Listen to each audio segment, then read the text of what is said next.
కాంగ్రెస్ అధికారంలోకి వచ్చి ఏడాదిన్నర అవుతున్నా ఆ జిల్లాలో ఎమ్మెల్యేలు యంత్రాంగంపై ఇంకా పట్టు సాధించలేకపోతున్నారంట.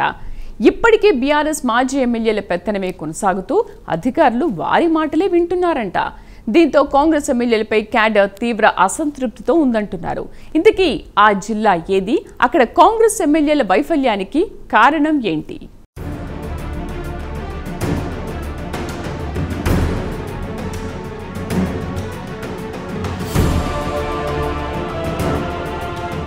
ఉమ్మడి నిజామాబాద్ జిల్లా కాంగ్రెస్ ఎమ్మెల్యేల పరిస్థితి ఆ పార్టీ క్యాడర్కి అంతుపట్టకుండా తయారైందట.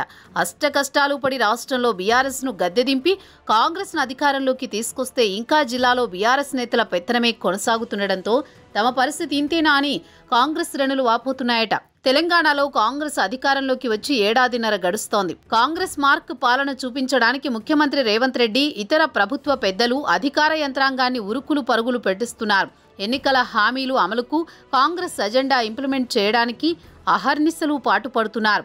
కానీ నిజామాబాద్ జిల్లాలో కాంగ్రెస్ ఎమ్మెల్యేలు మాత్రం పాలనపై పట్టు సాధించలేక అధికార యంత్రాంగంతో పనులు చేయించలేకపోతున్నారట.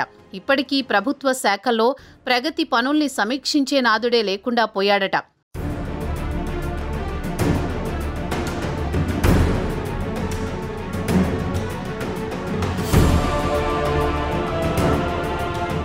కాంగ్రెస్ ఎమ్మెల్యేల ఉదాసీనత కారణంగా జిల్లా స్థాయి అధికారుల తీరు ఆడిందే ఆట పాడిందే పాట అన్నట్లు మారిందట. ఏడాదిన్నర అవుతున్న రాష్ట్ర కేబినెట్లో నిజామాబాద్ జిల్లాకు ప్రాతినిధ్యం లేకుండా పోయింది. జిల్లా ఇన్ఛార్జి మంత్రి జూపల్లి కృష్ణారావు చుట్టపు చూపుగా వచ్చి వెళ్లడమే తప్ప జిల్లా పాలనా వ్యవహారాల్ని పట్టించుకోవడం లేదట. సమీక్షా సమావేశాలు నిర్వహించడం మినహా ఎమ్మెల్యేలు, పార్టీ ఇన్ఛార్జీలు, నేతలు, కార్యకర్తలతో సమావేశమై జిల్లా సమస్యలపై దృష్టి పెట్టకపోవడం విమర్శలకు తావిస్తోంది. జిల్లా స్థాయి అధికారుల్ని పర్యవేక్షించలేకపోతుండటంతో ఇప్పటికీ పలువురు జిల్లా అధికారులు బీఆర్ఎస్ నేతలతో అంటకాగుతున్నారట.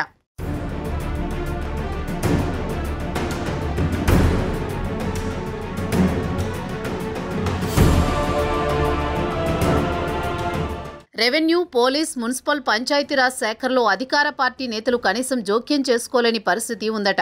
ఉమ్మడి నిజామాబాద్ జిల్లాలో మొత్తం 9 అసెంబ్లీ స్థానాలకు గాను కాంగ్రెస్కు 5 ఎమ్మెల్యేలున్నారు. అయితే ఆయా నియోజకవర్గాల్లోనే కాంగ్రెస్లో ఆధిపత్య పోరు కొనసాగుతోందట. దాంతో ఎవరి మాట వినాలో, ఎవరిని లైట్ తీసుకోవాలో అధికారులకు అంతు చిక్కడం లేదట. Bodhan MLA Sudarshan Reddy, Nizamabad rural MLA Bhupathi రెడ్డిల మధ్య పచ్చగడ్డి వేస్తే భగ్గుమనే పరిస్థితి ఉందట. రూరల్ నియోజకవర్గంలో ఒకరిద్దరు నేతల్ని సుదర్శన్ రెడ్డి రాజకీయంగా ప్రోత్సహిస్తున్నారట. అదే భూపతి రెడ్డికి మింగుడు పడ్డం లేదట. రూరల్ పాలనా వ్యవహారాల్లో సుదర్శన్ రెడ్డి జోక్యం చేసుకుంటుండటంతో ఎవరి ఆదేశాలు ఫాలో అవ్వాలో అధికారులకు అర్థం కావడం లేదట.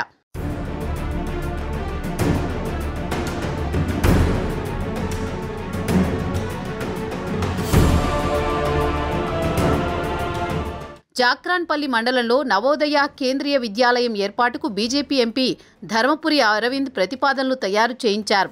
ఈ విషయంలో కాంగ్రెస్ ఎమ్మెల్యే భూపతి రెడ్డిని సైతం సంప్రదించారు.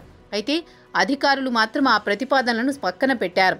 బోధన్ సెగ్మెంట్లోని షుగర్ ఫ్యాక్టరీ భూముల్లో కేంద్రీయ విద్యాలయం పెట్టాలని ప్రతిపాదించారు. అది సాంకేతికంగా సాధ్యం కాదని కేంద్ర ప్రభుత్వం నవోదయ విద్యాలయం ప్రతిపాదనను తిరస్కరించింది. దీన్ని బట్టి అధికారులు, ప్రజాప్రతినిధుల మధ్య సమన్వయ లోపం స్పష్టమవుతోంది.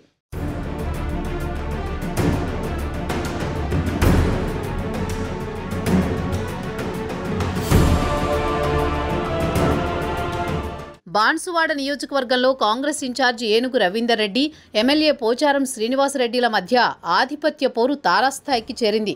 గత ఎన్నికల్లో ఇద్దరు ప్రత్యర్థులుగా పోటీ చేశారు. తర్వాత బీఆర్ఎస్ నుంచి గెలిచిన పోచారం కాంగ్రెస్కు జైకొట్టి ప్రభుత్వ సలహాదారు పదవి పొందారు. ఈ క్రమంలో ఆ ఇద్దరి మధ్య విభేదాలు మరింత పెరిగిపోయాయి. పోచారం సిఫార్సు చేసిన వారికి అధికారులు పనులు కేటాయిస్తున్నారు.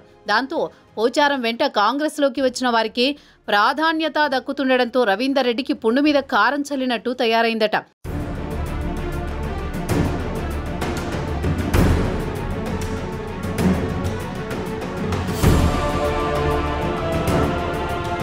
గత ఎన్నికల్లో కాంగ్రెస్ ఓడిపోయిన స్థానాల్లో ఆ పార్టీ ఇన్ఛార్జీలు కీలకంగా వ్యవహరిస్తున్నారు.